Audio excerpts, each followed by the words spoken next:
একদা এক বনের ধারে একটি কচ্ছপ, একটি খরগোশ এবং একটি চতুর শেয়াল বাস করত। কিরে কচ্ছপ, তুই তো খরগোশটি slow, তার তুই দ্রুত তো গতির রূপের জন্য আবারতে না। খুব অহংকার করত এবং কচ্ছপটির ধীর গতি নিয়ে সব সময় হাসাহাসি করত। শেয়ালটি একদিন তাদের এই দ্বন্দ্ব মেটানোর জন্য একটি দৌড় প্রতিযোগিতার আয়োজন করল। প্রতিযোগিতা শুরু হতেই খরগোশটি চোখের পলকে অনেক দূর এগিয়ে গেল এবং কচ্ছপটিকে পেছনে ফেলে দিল।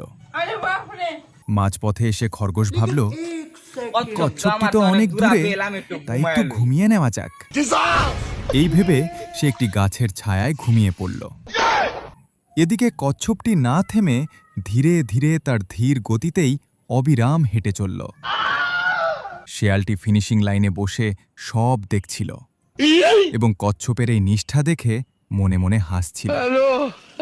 কিছুক্ষণ পর কচ্ছপটি ঘুমে মগ্ন খরগোশকে পার হয়ে গেল এবং সবার আগে ফিনিশিং লাইনে পৌঁছে গেল। খরগোশ যখন জেগে উঠল, সে দেখল কচ্ছপটি বিজয়ী হয়েছে এবং শেয়ালটি তাকে অভিনন্দন জানাচ্ছে। নীতিশিক্ষা: অহংকার পতনের মূল। ধৈর্য এবং অবিরাম চেষ্টাই শেষ পর্যন্ত সাফল্য এনে দেয়।